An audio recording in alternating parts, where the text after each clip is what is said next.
ഇന്ന് 2025 മാർച്ച് 30 കേരളത്തിലെ പ്രധാന 20 വാർത്തകൾ. 1.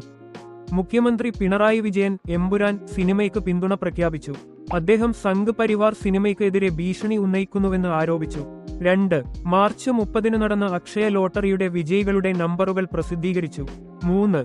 സംസ്ഥാനത്ത് മയക്കുമരുന്ന് ഉപയോഗം ഇല്ലാതാക്കാൻ സർക്കാർ ശക്തമായ നടപടികൾ സ്വീകരിക്കുമെന്ന് മുഖ്യമന്ത്രി പിണറായി വിജയൻ ക്ലാരിഫൈഡ്.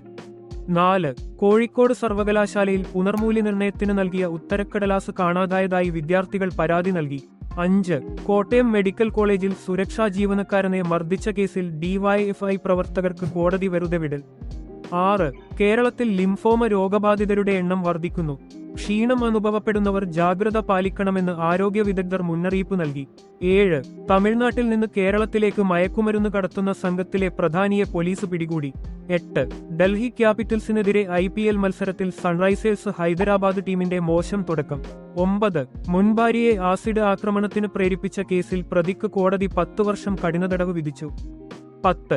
സംസ്ഥാനത്ത് ലഹരി വിരുദ്ധ പ്രചാരണങ്ങൾ ശക്തമാക്കുന്നു. സർക്കാർ പുതിയ പ്രചാരണങ്ങൾ ആരംഭിച്ചു. 11. പ്രധാനപ്പെട്ട സിവിൽ സർവീസ് പരീക്ഷാഫലങ്ങൾ പ്രഖ്യാപിച്ചു. കേരളത്തിൽ നിന്നുള്ള നിരവധി വിദ്യാർത്ഥികൾ മികച്ച വിജയം നേടി. 12. വായനശീലം പ്രോത്സാഹിപ്പിക്കാൻ സംസ്ഥാനത്ത് പുസ്തകോത്സവം ആരംഭിച്ചു. വിവിധ നഗരങ്ങളിൽ പുസ്തകോത്സവം സംഘടിപ്പിച്ച് വായനയുടെ പ്രാധാന്യം ഉയർത്തിപ്പിടിക്കുന്നു. 13. കേരളത്തിൽ കർഷകർക്ക് പുതിയ സബ്സിഡികൾ പ്രഖ്യാപിച്ചു. കർഷകരുടെ ക്ഷേമത്തിനായി സർക്കാർ പുതിയ സാമ്പത്തിക സഹായങ്ങൾ പ്രഖ്യാപിച്ചു. 14. സംസ്ഥാനത്ത് മഴക്കെടുതിയിൽ നിരവധി വീടുകൾക്ക് നാശനഷ്ടം. കനത്ത മഴയിൽ വീടുകൾക്കും കൃഷിക്കും വലിയ നഷ്ടം സംഭവിച്ചതായി റിപ്പോർട്ടുകൾ.